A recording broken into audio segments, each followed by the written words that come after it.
సంతాన భాగ్యం కలగటానికి సంతాన గోపాల హోమం చేసేవారు. ఇప్పుడు దానికన్నా మహత్తర శక్తివంతమైనది, శీఘ్ర ఫలాన్ని ప్రసాదించేది హరిద్ర వినాయక హోమం. ఈ హరిద్ర వినాయక హోమం చేయటం వల్ల ఖచ్చితంగా, అంటే ఇదివరకున్నటువంటి పుత్రకామేష్టి యాగంతో సమానం.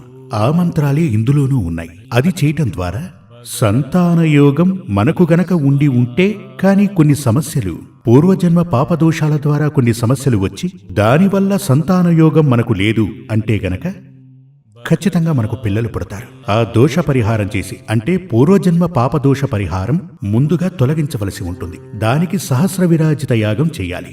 సహస్ర విరాజిత యాగం చేసినప్పుడు పూర్వజన్మ పాపదోషాల వల్ల కలిగిన కష్టం, సమస్య తొలగిపోతుంది. ఆ తరువాత మనకు పిల్లలు పుట్టాలి.